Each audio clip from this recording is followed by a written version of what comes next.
कांग्रेस नेता और लोकसभा में नेता प्रतिपक्ष राहुल गांधी के लिए बीजेपी के कई नेताओं ने टिप्पणियां की, जिसको लेकर अब राजस्थान के पूर्व डिप्टी सीएम सचिन पायलट ने अपनी प्रतिक्रिया दी। पायलट बोले, क्योंकि वो नए नए बीजेपी में गए हैं तो अपनी वफादारी साबित करने के लिए उनको राहुल गांधी के लिए ये सब बातें बोलनी पड़ती है, लेकिन ये बहुत गलत है और उनको तत्काल माफी मांगनी चाहिए। नमस्कार, मैं शेख जोया, आप देख रहे हैं द नगरी न्यूज।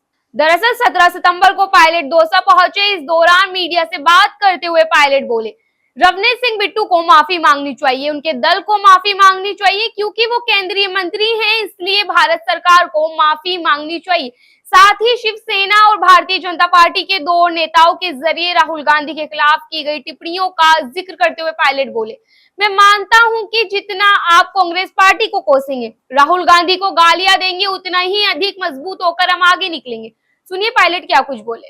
मैं बहुत निंदनीय है भारत सरकार के केंद्रीय मंत्री बिट्टू जी ने जिस भाषा का प्रयोग किया राहुल जी के खिलाफ, मुझे लगता है कि वो शोभा नहीं देता। उनको माफी मांगनी चाहिए, उनके दल को माफी मांगनी चाहिए, और क्योंकि वो केंद्र के मंत्री हैं तो भारत सरकार को माफी मांगनी चाहिए। नेता प्रतिपक्ष के खिलाफ इतनी ऊंची भाषा का प्रयोग करना कतई किसी रूप में भी सही नहीं है, और मुझे लगता है कि जानबूझ के किया गया है, क्योंकि नए नए भाजपा में गए हैं तो अपनी वफादारी साबित करने के लिए उनको सब बातें बोलनी पड़ती होंगी राहुल जी के बारे में, लेकिन ये बहुत गलत है। उनको तत्काल माफी मांगनी चाहिए।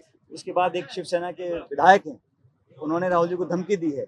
एक भाजपा के दिल्ली के नेता हैं, मारवाही शायद नाम है उनका, उन्होंने उनको जान से मारने की धमकी दी है। मतलब इस राजनीति में आप भाजपा अगर बैकफुट पर आ रही है, बीजेपी पिछड़ रही है चुनाव प्रचार में, हरियाणा में, जम्मू कश्मीर में, और वो हर जगह अपने आप को कांग्रेस से पीछे पाती है, तो बौखलाहट में उनको राहुल जी को टारगेट करने के अलावा कोई विकल्प बचता नहीं है।